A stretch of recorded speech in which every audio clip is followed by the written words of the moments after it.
All right, let's talk conceal carry. One of my favorite companies I like to conceal carry in, especially with pocket holster as an option, is Ruger. And I got a few Rugers. They really excel in the pocket category, but maybe not this Ruger right here. Maybe not the most ideal for these shorts. I draw time a little slow with this. So this is what most people think when you think Ruger. Little 1022. Action's clear. If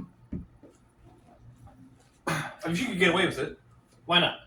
But I'm talking some of these other options right here. I should have had this better prepared. But one is the Ruger LCP Max. They still got a good sale going on these right now on classic firearms. You can find them about maybe $225 to $250 classic firearms, and it holds 10 rounds in a stack and a half magazine of 380 plus one in a chamber. And we'll go through some of the finer things about it. What I like about it is it's not a striker fired pistol. It's a hammer fired. It's an internal hammer fired pistol. So on the trigger, as you can tell, it's still got that little safety hinge. So can't pull it back unless I pull on that. But there's all that give right there. I have no issue with because it falls on this very solid wall right here. And that wall, that's where you're going to be pulling through on the trigger for the most part. And it's a very short break. It's a little bit heavier because of the design of the pistol. It's a heavier trigger, so it's about maybe 5 or 5.5 pounds of pressure. But it's very small, very short, very audible, very reliable too. I've I own 2 of these. Haven't had any malfunctions with either one of them. I carry this if I'm just on a casual get up like this, just going out to the mailbox real quick. And normally I don't even wear the shirt. I'm just doing that for video purposes. I'll just throw it in the pocket. And let me get this lid back up because I don't like having these unloaded.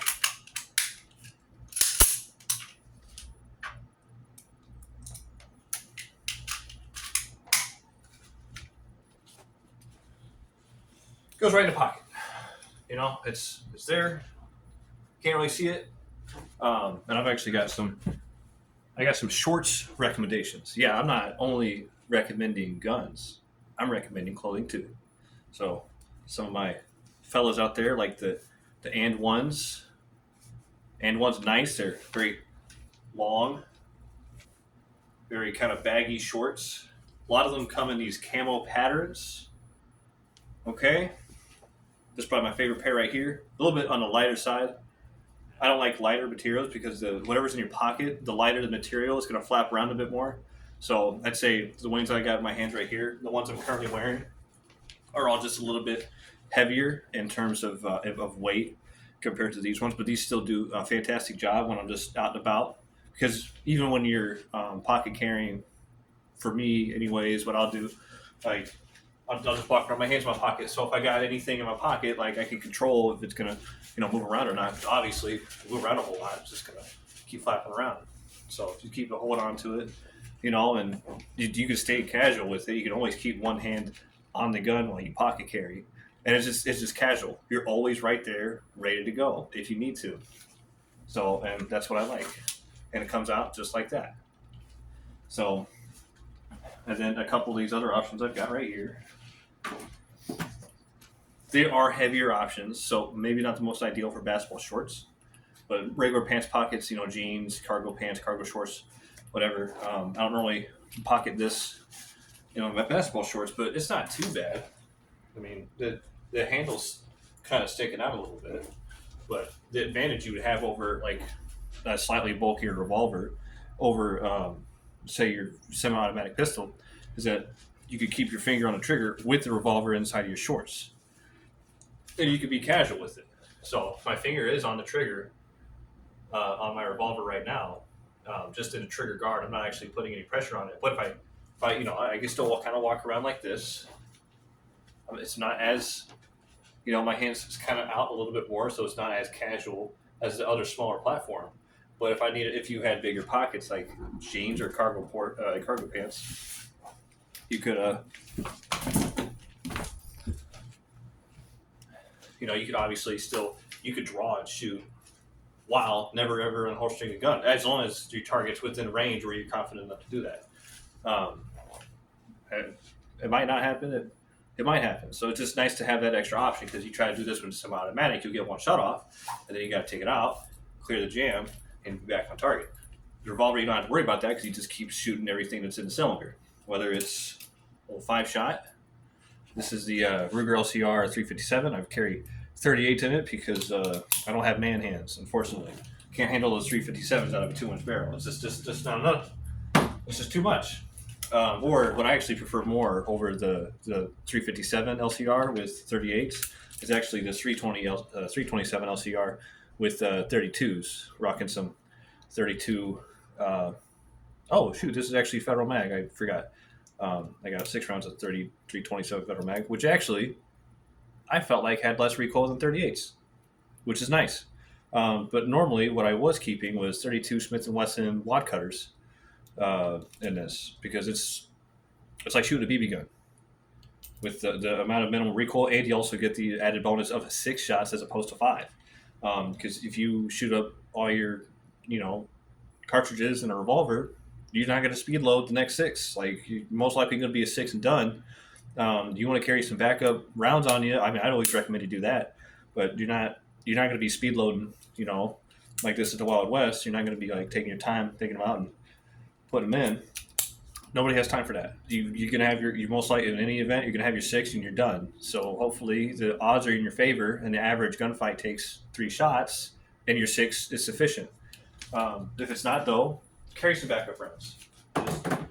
The semi-automatic is just plainly the way to go, in my opinion,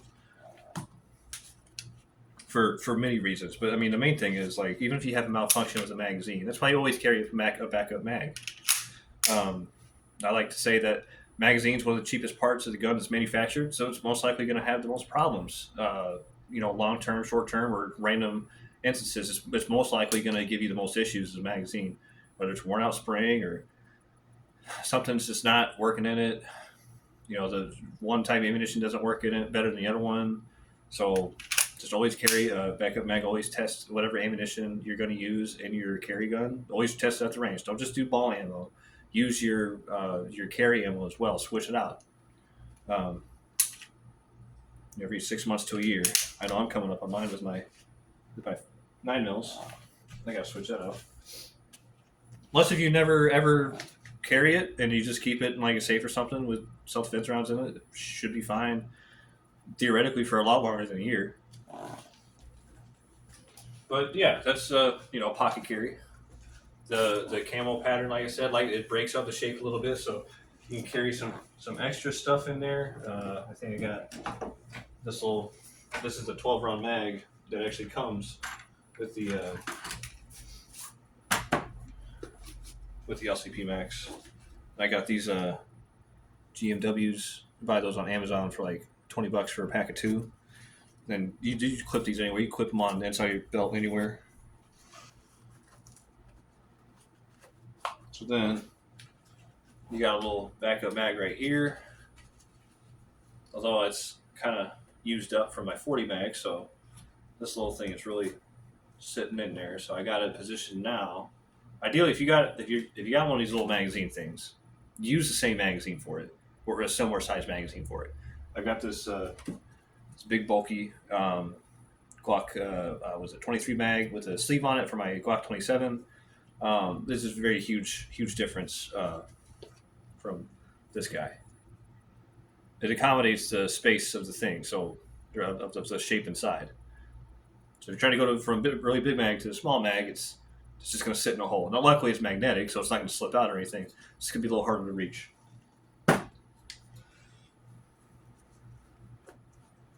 And then always orient things on how you would reach for it. So, ideally, if I had to, I would ideally like to pull out my magazine like this. So have whatever end you're going to be grabbing out in a way that you'll be able to easily just access it. So if I go and draw, I got to reload. Take this.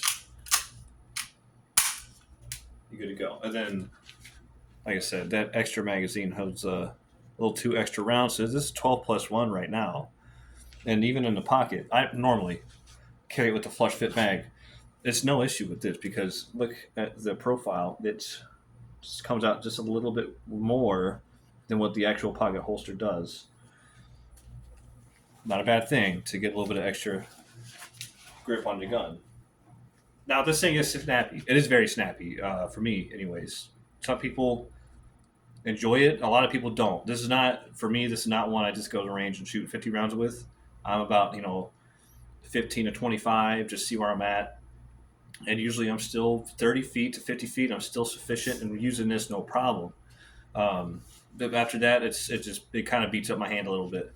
And I've even installed a few things. I got the steel recoil guide rod in there. I think M Carbo makes, and the retaining pin I switched out to.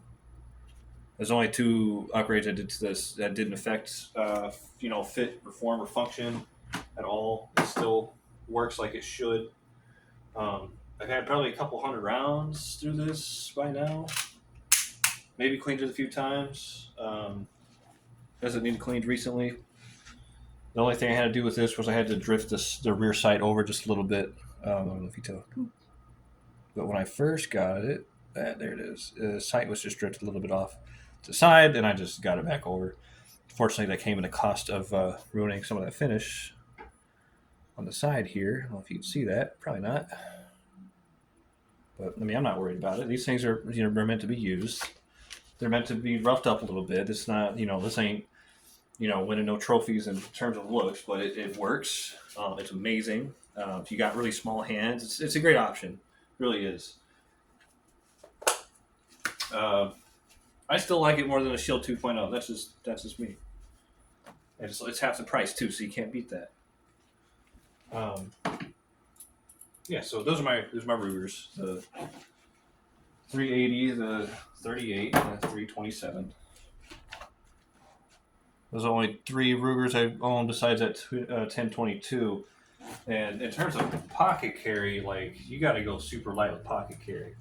What I'm talking about with that too is I got this Kel-Tec P32. I would never really reliably trust this gun. I just like having a pocket holster for it. I like having a small 32 option, potentially as a backup gun. But honestly, the 380 is more of a backup gun for me than a 32. This is just, honestly, the P32 is a very nice gun to take to the range to show very inexperienced new shooters who are scared of shooting how to shoot. Because this thing has minimal, if any, recoil at all. You still teach all the fundamentals you need to teach in terms of trigger squeeze and technique. And then what's really nice about this is that it's such a god-awful trigger on it. But it's consistently god-awful that if you could teach somebody to be good with this, they'll only get better with a much better trigger, even from a Glock. A Glock trigger compared to this is like a staccato, to me anyways. So I don't know if you can tell. What I like to do, because I'm going to, it's cleared. I don't know if you can see. Got the mag here. But the trigger is, keep going. There. Wrap it back each time. It's not double action. It's, it is a double action only trigger, but it's not because you can't just keep restriking it. If I pull the trigger, I got to reset it each time. You got to wreck the slide to reset it each time, which I'd prefer if I would be able to keep doing it to get better training. Otherwise, that's just a minor nitpick, though. But the hammer it's the exposed hammer right here that you kind of see on the inside. You can kind of tell, once you can hold the trigger at a certain point. There's constant tension when you hold the trigger. But I got it lined up, the rear of the trigger with these lines right here. That's where I normally hold it when I want to shoot. And I don't know if I can line up the sights on this.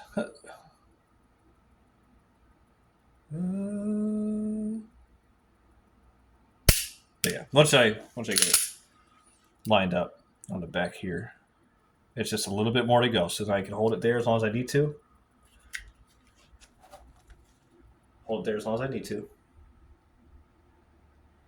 You can hold that trigger all day if you got the finger strength for it. Make sure your sights are realigned. If you could call what sights are on here sights, and pull back just a little bit. So you can, once you get to know the trigger of your firearm, like this one, you can make it a lot easier for yourself instead of just trying to, aim and just kind of pull straight back all the way through in one go. You could take your time with these shots. You can hang back here as long as you need to. See, my finger tends to kind of just sit right here. It wants to keep going to the same spot each time on this one. And then pull back just a little bit more. That's it. That's it for these tiny ones. So you can teach somebody to be good with these small 32s. That's fine. If you trust this would be a great option to have in your pocket because this weighs nothing. You could probably run around with it. And yeah, I'm doing jumping jacks right here. Doesn't move around. Wouldn't flop around as much as the 380. Now, when does pocket carry become too much? Well, that depends on your pockets. It depends on your person. This is my new carry, Glock 43. Standard 43. Got 6 plus 1 with a flush fit magazine. So I don't have that extra finger room. I'd always prefer flush fit if I can to get the smallest profile possible when I pocket carry. Now, what does that mean for my pockets? I mean, yeah, it fits in a pocket, sure. It's decent. It might sit just enough where the pistol grip isn't really sticking out. I mean, it's not sticking out at all. It'd be pretty hard to see unless if you were standing right next to me, behind me, looking straight in my pocket. Then you might be able to see that I got a Glock in my pocket. Now, draw time. Does the weight of the gun affect draw time? I don't think so. It still draws just normally. And that's the thing with pocket carry when you, especially with these pocket holsters right here, because they're soft. The best way that you want to do it, nice and slow, and you want to kind of drag this back. So you're not just pulling it out. You're intentionally you're kind of dragging it back because you want that hump that's on the holster. You want that to kind of snag on the inside of your pant material. Ideally, the material is supposed to stick to the pocket itself. This doesn't always work out as well as you'd want it to. Sometimes you might get an instance where, I didn't do it there, but you might get an instance where, let's just say, maybe you're holding on to the material a little bit and you go and draw, and now your holster's there. So that's something you want to train through as well. You could draw 100 times, 200 times, and you still might get one time where you draw with your holster.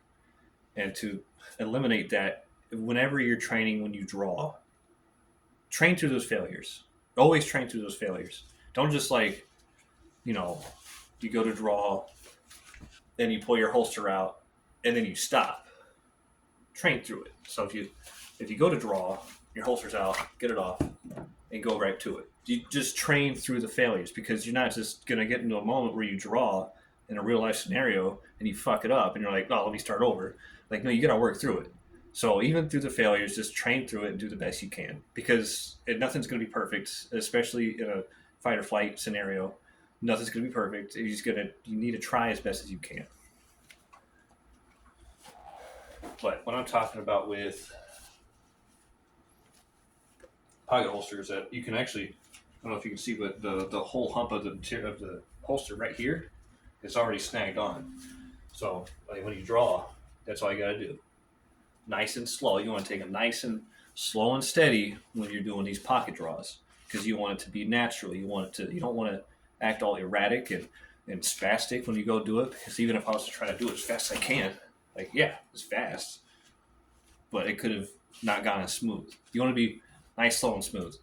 Especially hypothetically, if you're held at gunpoint, really fast, jerky motions is not what whoever's robbing you is really looking for you to do. They don't want you to be, tensing up and all that, and that's what you're doing when you go and tense up. So, from what I've seen, people just be like, "Oh, do you want everything in my pocket? Yeah, here you go. Here's this and here's that." So it could be as simple as that.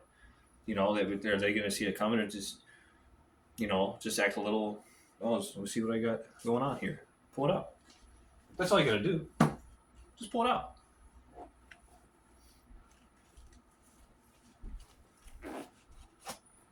All right, let's see if we can get ridiculously big. All right. Glock 26. Let's see. I mean, I know it'll fit the pocket. This is goofy. It feels goofy. You know what? It doesn't feel as bad as the 43 though.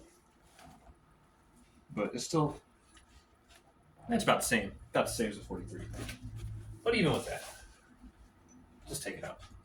I wouldn't recommend doing these big bulky pistols and a pocket carry with basketball shorts. Now, you get some nice cargo shorts.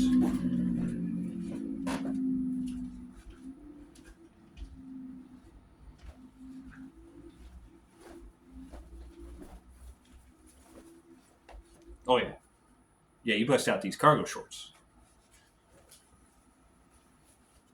Game over, man.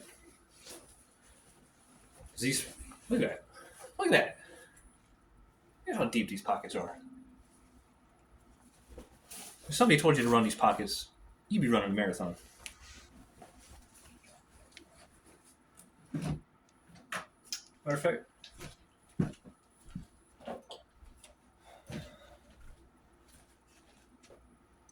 Glock 19.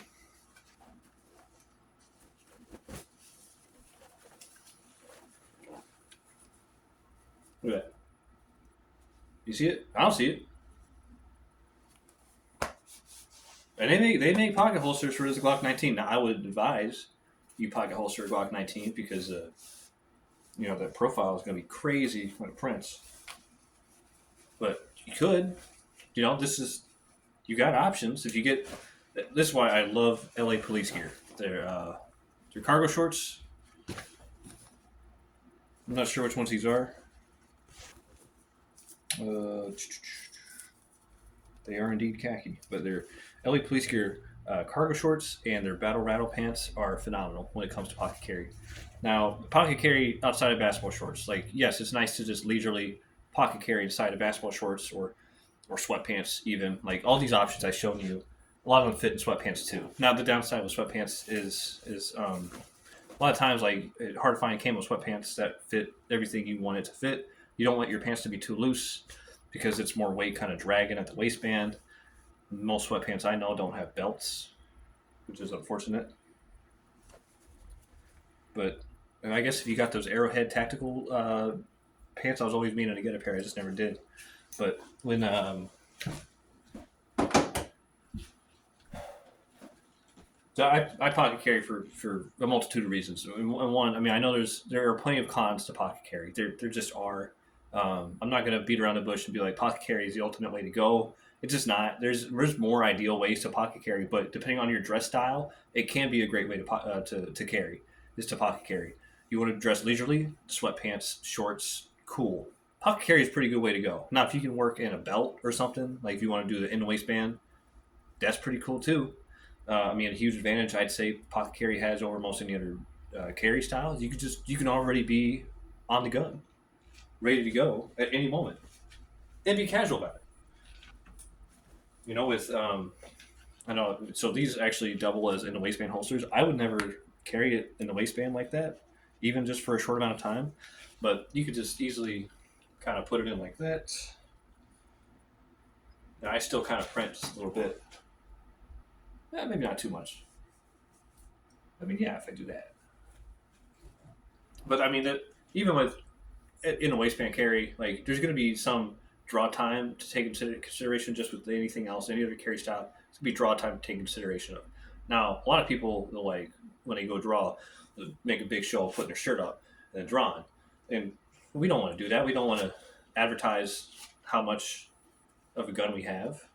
That's huge advertisement. So you can still kind of be casual about it like that. I mean, some people, they'll kind of hang their, they'll kind of sit their hands on their hips. And what you could do, you kind of twist up your shirt into your left hand a little bit, like I'm doing right here.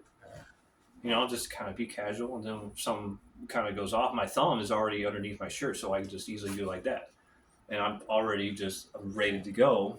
I can draw, slow and steady and not make a big show of it or be, big jerky motions that draw attention. That's what you don't want.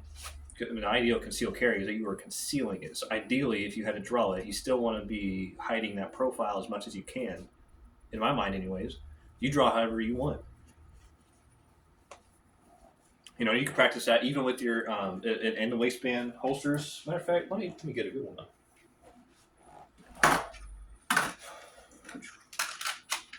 Oh.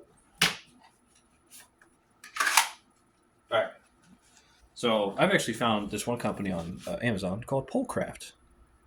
They sell like $20 holsters. These things hold up. I actually use this holster specifically for my Glock 43 when I go run. I will wear my Glock 43 on this belt. What's it called? On the Black Hawk nacho belt. Belly band. It's a belly band. It's a belly band. All right. Yeah, I run with a belly band. What about it? But it's got a dedicated belt strap on the belly band itself. So you can use your dedicated in a waistband holster. So it doesn't necessarily have to be this one. But this $20 one I found on Amazon has stood the test so far. Every time I go for a run, never has any issues. Stays in the same place, which I can attribute a lot of that to the nacho belly band as well. But I mean, it's got good retention, easy to adjust on the retention. They sell them in left hand, right hand orientations. Not a whole lot of room for customization. So if you need like something with light or laser or optic, light laser optic combo, not the way to go. These are generic holsters that just fit the bill for plain guns. If you need to do all that extra stuff, first off, if you get a gun and you buy a light laser combo for it and an optic, look up what optic is compatible with which holsters, or which holsters are compatible with certain optics, or if the holster's cut for an optic, and which holsters that are cut for an optic are also compatible with the light laser / just only light combo that you went with. Always do that. Do your research first before you go and spend, like $80 on, generic light laser combo X, and now you can't find any holster for it, and you got to go get a custom job done. Like, I see it happen a lot. Stop doing it. Just buy dedicated stuff that fits certain stuff. Unless if you want to go the route where you have to buy something custom, it's completely up to you. But I mean, a lot of holsters are built for the TLRs and the Streamlights and all that good stuff. Just stick with something like that, and then buy a holster that's compatible with that. So, anyways, what I was talking about, if I was to do a dedicated in the waistband draw, and this is not ideal because I don't have a belt on. Still gonna kind of sit natural with it, just kind of hands on the hips a little bit. I even got my hands kind of in the pockets, but I got my shirt wrapped around my thumb right here so I can come up a little bit, and I could draw and be ready to go. Now, obviously, the holster came up a lot because I don't have anything holding on to it other than the waistband itself. And the drawstring, apparently. But there it is. I freed myself.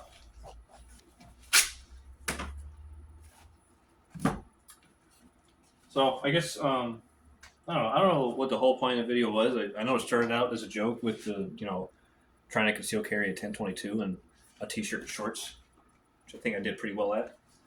And then to kind of talk about Rugers, pocket carry, pocket carry. Why do I pocket carry? I tuck my shirts in. That's it. When I go out and about, almost anywhere I go, unless if I'm bicycling or exercising, I always have my shirt tucked in, because most of the time I'm at work.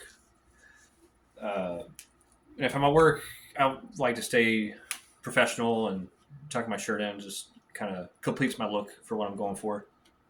That's it. That's the only reason why I pocket carry. I mean, there's some people who can in a waistband carry and still tuck in a shirt.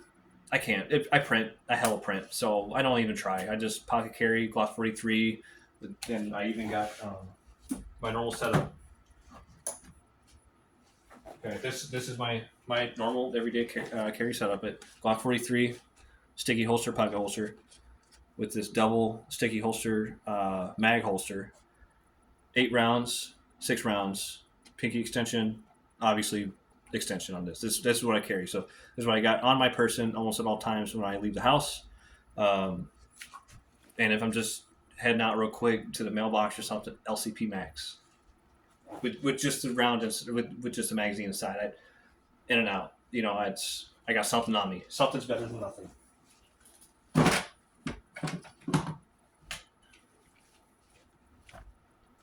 That's it. I keep it simple. Always keep a backup gun somewhere nearby. You know, in like a backpack. Ideally, I carry a lot bigger than a backpack. I think I got a Glock 17 with like 4 or 5 round mags ready to go. All self-defense rounds, no ball ammo. I don't recommend anybody carry ball ammo.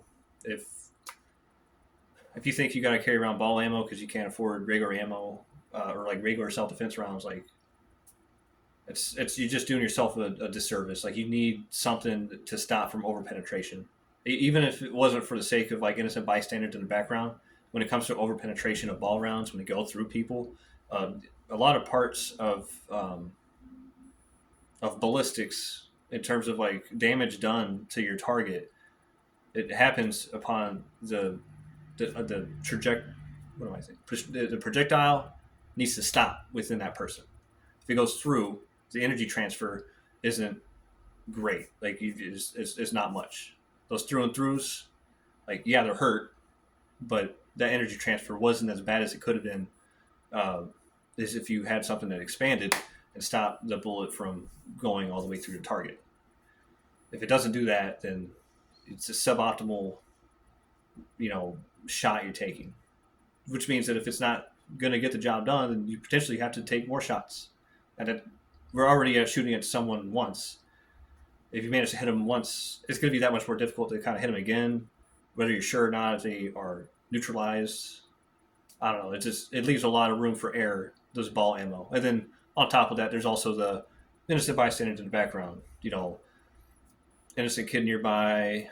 The bullet could go through a person, through a wall, and hit somebody behind that, and leave them more life, in a life-threatening condition than the person you intended to shoot in the first place. And a lot of that could just be prevented from buying ammo that it's supposed to do what it's supposed to do, which is hit the target, go deep enough into the target to cause a lot of damage, and stop, and not just hit the target, keep going and going. That's not what we want. So just always do your research with self-defense rounds on the best ones to get, what'll work great in your gun. And one of the best ways to learn about that is just if you buy like a box of 25 rounds of self-defense, try to get two boxes. Run one whole box through your gun, see if it works. It should work. And if you have doubts about anything like that, get Spear, Gold Dot, or Federal. Like you can't go wrong with those. They'll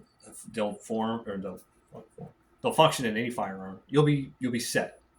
You just gotta take the time to learn what works for you and what works for your gun. Grains is going to take into account how much felt recoil. Different companies do like low recoil stuff, and maybe you want to dabble with that if you're recoil sensitive, or maybe you want the plus P stuff or the plus P plus. I never dabbled in that. I don't know. Yeah, the spiciest I've ever shot was plus P 9mm, and it wasn't too bad. It was a plus P 9mm out of a Hellcat. I wouldn't recommend it, only because I don't recommend people shoot the Hellcat. That's just me. But hopefully this was educational for you fine people, for all 15 of you people who follow me. Maybe it'll be more after this video. Who knows? But thanks for sticking around.